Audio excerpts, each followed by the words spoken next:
ang pinakamahalagang regalo. Noong unang panahon, sa isang maliit na bayan, may mag-asawa na ang pangalan ay Jim at Della.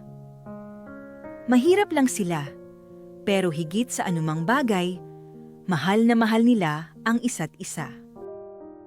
Malapit na ang Pasko, at gusto ni Della na bigyan si Jim ng espesyal na regalo.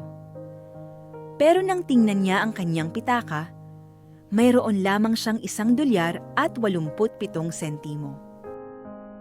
Tumingin siya sa salamin at hinawakan ang kanyang mahaba at magandang buhok. Bigla siyang nagkaroon ng ideya. Naisip niya na ibenta ang magandang buhok niya. Pumunta siya sa tindahan ng buhok at ginupit ng mabait na babae ang kanyang mahabang buhok kapalit ng $20.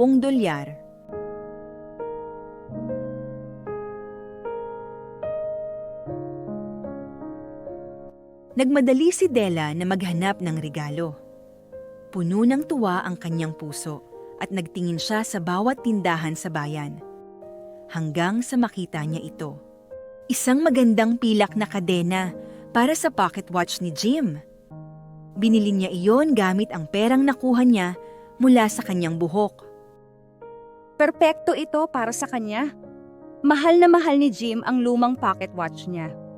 Kinagabihan, naghanda si Della ng pagkain para sa Pasko. At sabik na naghintay kay Jim na makauwi.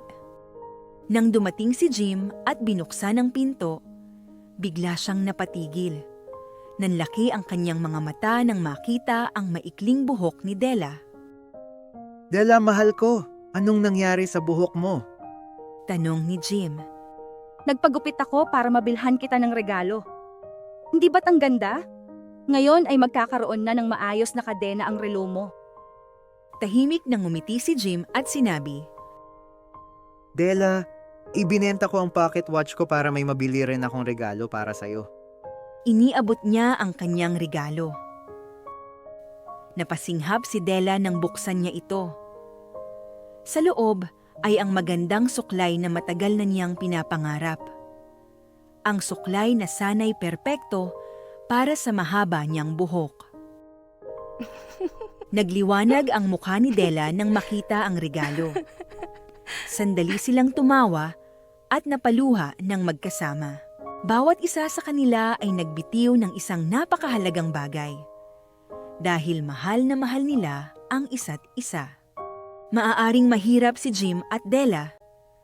Ngunit dahil sa kanilang pagmamahalan, sila ang pinakamayamang mag-asawa sa buong mundo.